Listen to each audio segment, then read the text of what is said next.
suis de retour, j'avais une petite pause. Et je sais pas c'est quoi dans l'air, mais la bouche dries. Comment on dit? Sèche. Yes. Moi, je vais apprendre plein de mots français, merci. Et vous, vous allez apprendre des mots anglais. Comme ça, c'est un petit échange. Hein. Ça sera bien. Donc, on n'est pas juste là pour s'amuser. On va s'éduquer. Ok, aujourd'hui. Bon, qui ici a vu le Trône de Fer? Tout le monde. Everybody? Yes. Une série quand même incroyable. Donc, maintenant, on va inviter un des pires personnages, non seulement de Trône de Fer, mais du monde entier. Mesdames et messieurs, ladies and gentlemen, please welcome to the stage, Jack Gleeson! Bonjour. Bonjour, Jack. Bonjour. How are you? Ça va, merci beaucoup. Let me ask an easy ice-breaking question. What's your favorite French word? Oh, pamplemousse. Pamplemousse. Pamplemousse, that's a good word. Pamplemousse. Yeah. Okay, you win so far. Pamplemousse, that's a good word. Est-ce que tu sais parler français ou pas? Un petit peu, un petit peu.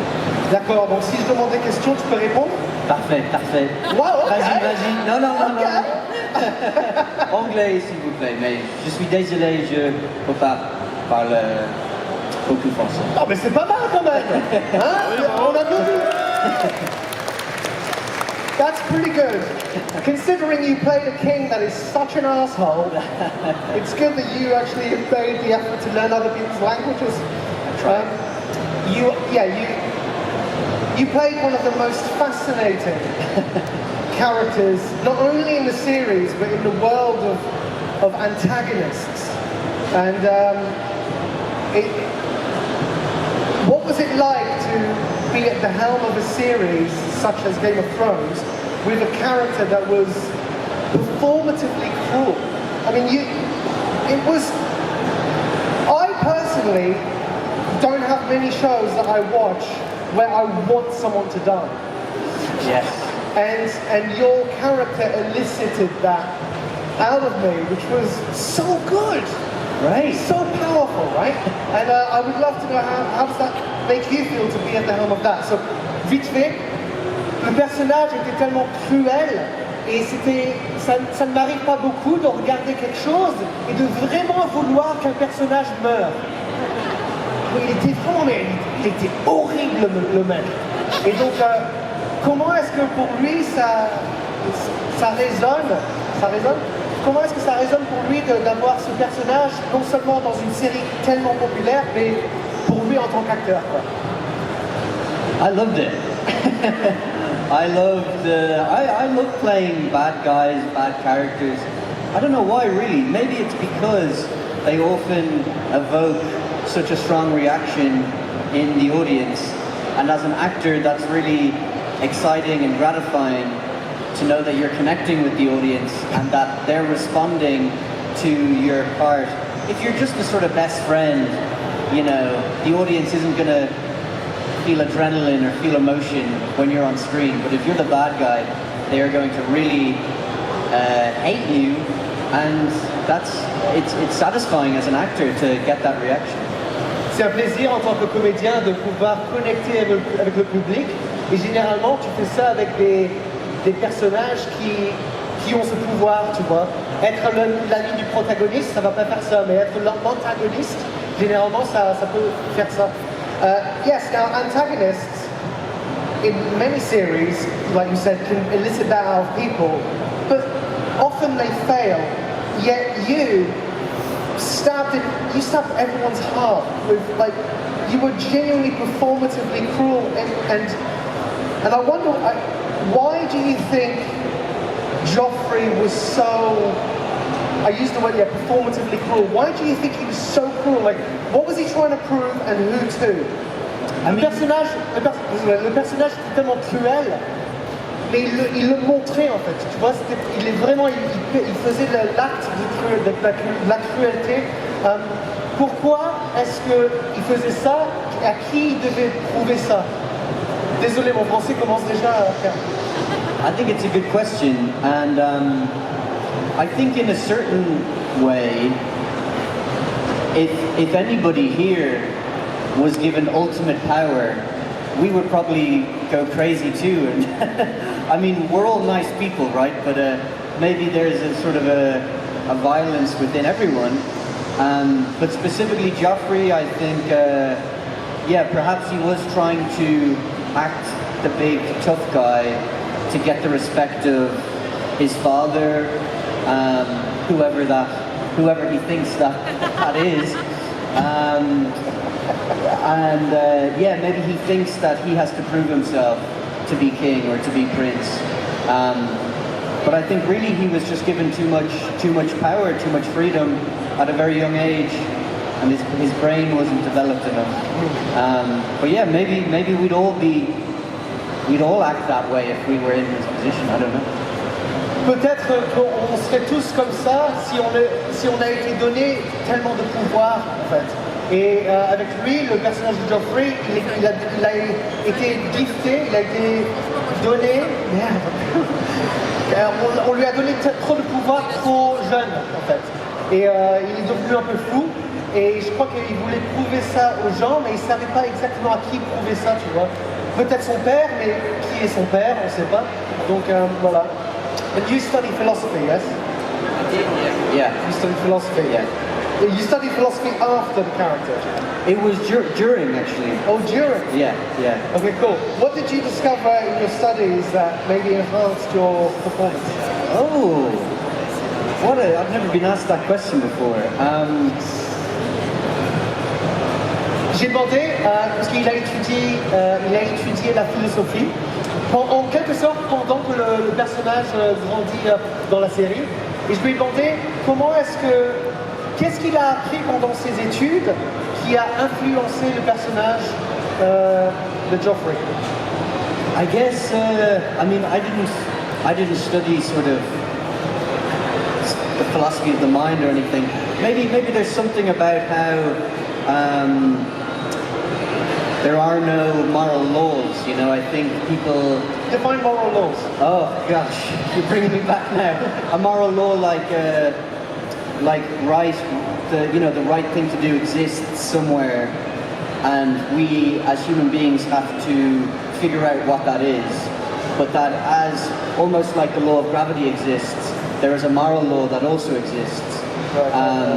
But maybe through my studies, one way to look at it is that those laws don't exist, and there is no right or wrong, and Joffrey certainly doesn't know what right or wrong is. He's amoral almost, he doesn't care. Would that be because if, let's say, there's the moral laws for humans, and kings are generally conduits of God, the laws of God are completely different to the laws of man, right? And so in a way you are granted the power of God to a certain extent. Yeah. And therefore the laws of man don't really apply to a certain extent. This guy is... Have you studied philosophy? But is that kind of right? Yeah, that makes sense. To be honest, I'm just making up the answer on the spot. I don't really know.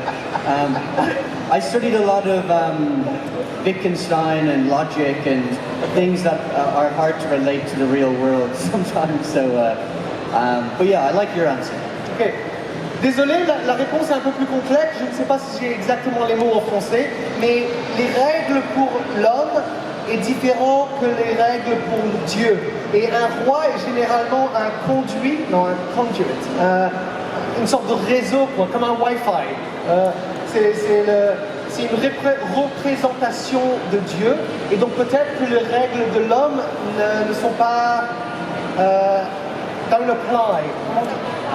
S'applique pas pour un roi, quoi.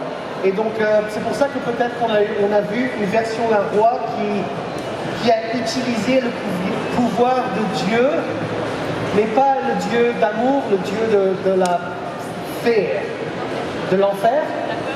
Yes. Bon, très bien. Qui a des questions pour... Plein de questions, yes. Okay.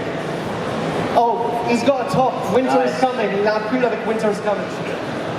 Hello, my name is Leo. Very nice to meet you, mate. So first off, I want to say that I love your performance as Joffrey, and I think it's a character you love to hate and play him very amazingly. And back in high school, I mentioned Joffrey in a philosophy test, and it's an anecdote. So I have two questions. So A, how do you think Joffrey and Ramsay Bolton would interact if they were in the same room? And B, are there any director or directors who would be interested in working with? Because I think I could see you in other movies. I think that would be great for you. Cool. Thank you so much for your questions. Yeah, just vite, so deux questions. Comment est-ce que le personnage de Joffrey jouerait avec Ramsay Bolton, who was also a great bastard, Ramsay Bolton, and then aussi quelle sorte de film et de réalisateur il aimerait bien jouer avec en fait dans des films futurs. Well, yeah, maybe Joffrey and Ramsay, they'd high five or something. I don't know. They'd compare. Yeah, you're saying no, they wouldn't. Maybe they'd compare crossbows. They'd compare their sort of weapons and methods of torture. But yeah, what do you think? How do you think they would interact? Attends, je vais t'amener le micro là. I think it's an interesting question. I think it will go every way. I think one, only maybe they could get along, or maybe it will not end very well for Joffrey. I think. Yeah, fair enough. I agree with that. I think also having two big egos in the same room is difficult as well. So maybe they'd fight. Yeah, les deux personnages, Ramsay et Joffrey, ils ont vraiment des super grands égos. Et donc, soit c'est comme Trump et Putin, soit ils deviendraient des amis, ou alors Putin va tabasser Trump, comme Bolton tabasserait Joffrey.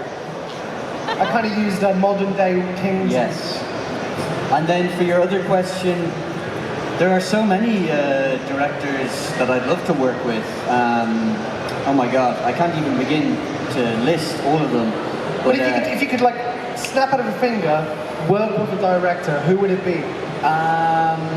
It would be who's the amazing Steve McQueen, the amazing British director. Steve McQueen? Yeah.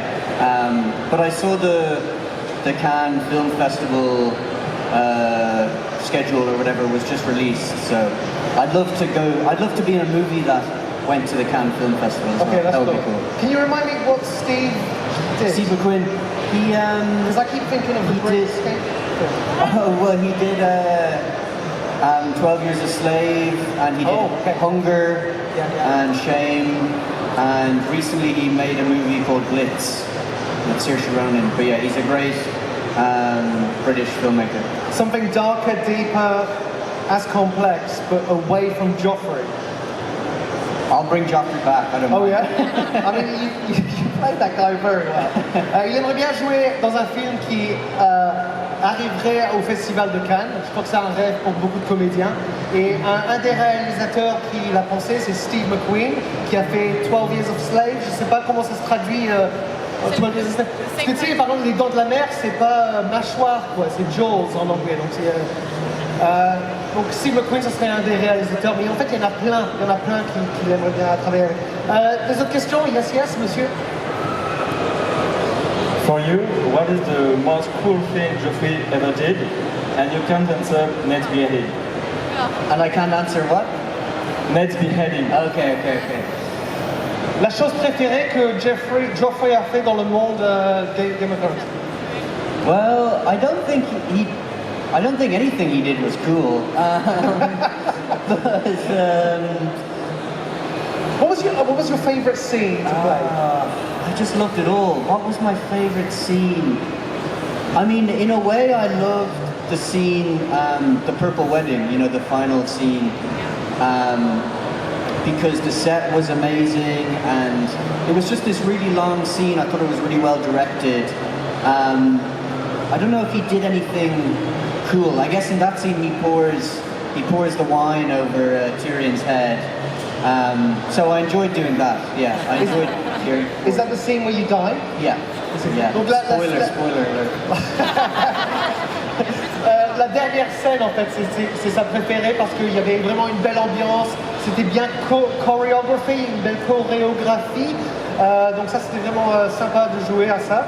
Et voilà, donc c'était vraiment la combination de toutes les choses qu'il a adoré. I think my favorite scene was with you and your grandfather, only because of how beautiful it was played as well. Because you're like sitting on the throne, higher up, and then slowly he just walks up the stairs and makes you feel small. Yeah. And it's beautiful. I mean, the whole thing is beautiful. Yeah, and working with Charles Dance, I mean, he's just amazing. In real life, he has the presence of Tywin and he has the charisma and everything. So it was like a dream come true to film that scene with him. Yeah, it's but amazing. When it comes to power, you really believe that he had it. Oh yeah, for sure. That was amazing. Yeah. J'ai dit que ma scène préférée, c'était quand il avait une interaction, un dialogue avec son grand-père. Et c'était comme, tu sais, il était sur le trône et le grand-père était là-bas, mais tout doucement, le grand-père, il monte et il monte et il monte, et il le fait tout small, tout petit. Et c'était vraiment la chorégraphie entre les personnages et la caméra. Moi, j'ai trouvé ça délicieux, quoi. Quelqu'un d'autre, une question? Yes, yes. Et après, mademoiselle. Hello. Hello. I just want to point out that we shouldn't remember him as the Honorable King, but also as the cutest kid in Batman that we all want to have. Yes, thank you. Yeah. So my question is, because I remember reading that you took Joaquin Phoenix's performance in Gladiator as reference for your scenes. I want to know how, like, what did you see in him and how did you play it as him? Thank you, yeah, maybe. Donc non seulement c'est le Joffrey dans Trône de Fer, mais il a aussi joué dans Batman Begins. Who are you in Batman Begins? You meet Batman. I think the character is called Little Boy. It's a very small part. Little boy, petit garçon. But still, he's in Batman Begins, which is pretty cool. Mais you had an influence with Joaquin Phoenix? Yes. Il était influencé par Joaquin Phoenix. In Gladiator, yeah. In Gladiator, right. I think, to be honest, somebody asked me once, did I have any influences when I was thinking of Joffrey, and I just love Joaquin Phoenix and everything, and I love the movie Gladiator. I don't know if I was like consciously thinking of his performance in Gladiator, but I do think, like, as an actor, as a person, we're always taking on board influences, and we're like a sponge, right? And I think definitely on some level, I'd say subconsciously, I was thinking a lot about his performance in Gladiator, because it's amazing. You know, the famous bit where he goes like, ah, or whatever, you know, it's like, and I've heard in interviews that he was really nervous filming in Gladiator, because he was young and it was one of his first big jobs, and I just love him. I love him in everything. So yeah, thank you to Joaquin. Donc je crois pas qu'il était conscient, enfin lui il savait pas qu'il était pas conscient qu'il avait beaucoup d'inspiration de Joaquin Phoenix dans Gladiator, parce que in Gladiator he plays someone that is simultaneously ferocious and strong and yet vulnerable, right? Donc il y avait une vulnérabilité, mais il y avait aussi une puissance dans le personnage de Joaquin en Gladiator, et donc c'est pour ça que je crois qu'il était inspiré de ça, mais peut-être pas consciemment. Et donc voilà, donc c'est pour ça qu'il adore Joaquin dans almost every film he does. What's your favorite Joaquin film? Oh, I think mine is The Master. Oh, The Master is amazing. I love The Master. I also love Her. Spike Jonze film. I mean, Joker is incredible. I actually still haven't seen Joker, so I need to see it. I haven't seen either of them. But yeah, The Master, I think that's my favorite of his performances. And the movie is brilliant as well. It's beautiful. Yeah. Des autres questions? On a encore un petit peu de temps. Oui, bien sûr, mademoiselle. Venez plus proche. Hi. Thank you for being here. I think you represent a lot for all of us Game of Thrones fans. You spoke about the Papa wedding a couple minutes ago, and my questions were regarding this. How did you learn, as we can spoil it now, how did you learn that your character was going to die? Good question. Comment est-ce qu'il a découvert que son personnage allait mourir, en fait? So, I think when I got the part To be honest, I just Googled Game of Thrones and I looked on the Wikipedia page, and obviously it gives you a summary of all of the books, and I was like, okay, so in the books, Joffrey dies around book 4, you know, it depends on the edition. And I was like, probably season 4 then I'll probably die. So you didn't read the books, you read the Wikipedia page? I read the first book, which is called Game of Thrones, and then for the others I read the Wikipedia. And so obviously reading the book, how much did that inspire you moving forward? I think it inspired me quite a lot. There were certain descriptions of Joffrey, like something about his pouty lips, I remember being referred to quite a lot.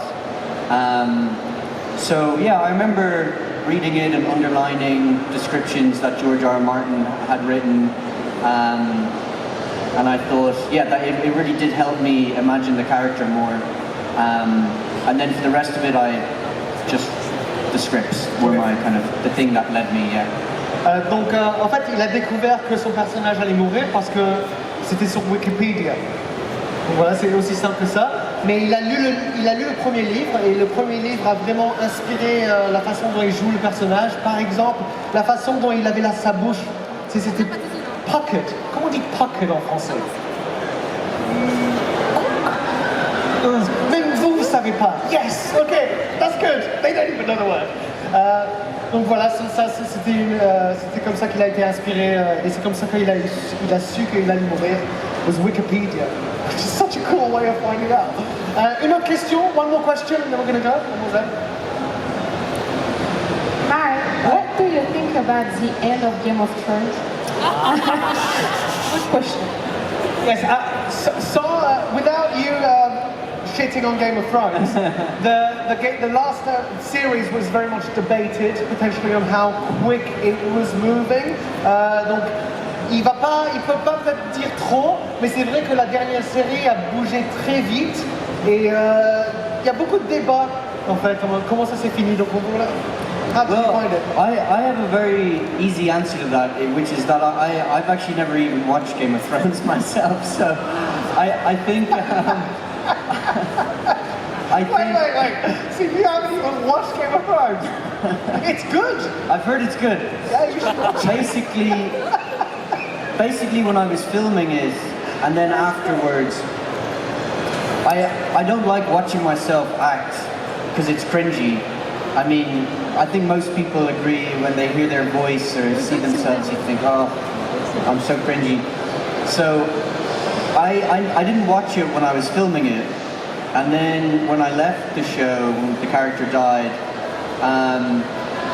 maybe I found it hard to like believe in the characters, because I had been to the sets and I had seen the actors wearing their costumes, and I couldn't imagine the fantasy of it.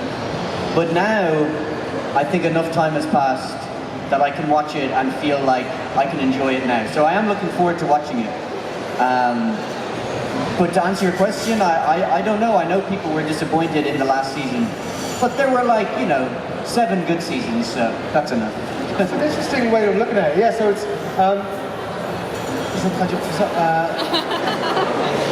oh shit. I'm cringy watching myself on screen. Ah yes, merci. Et donc, en fait, il a même pas vu la série, donc ça c'est pour ça que pour lui ça l'a pas inquiété. Mais une autre chose que j'ai trouvé intéressant, c'est que donc il n'aime pas se regarder sur l'écran. Quelquefois les comédiens ils aiment bien ça, quelquefois ils aiment pas ça. Lui il a pas aimé, et donc il a jamais regardé. Mais quand il a essayé de regarder la série, il pouvait pas se immerser, il pouvait pas se mélanger. Il pouvait pas aidez-moi! What? Se mettre en rapport avec le monde, quoi. Il pouvait pas faire la fantaisie, tu vois. Et donc parce que pour lui, il voyait pas les personnages, il voyait les comédiens. Et il voyait que derrière la caméra, il y a peut-être la table avec la bouffe et tout ça, tu vois. Donc c'est... That was hard. Très bien. Ah. Très bien. Bien fait.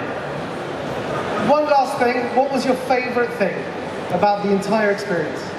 Oh, Ta chose préférée? that is so hard.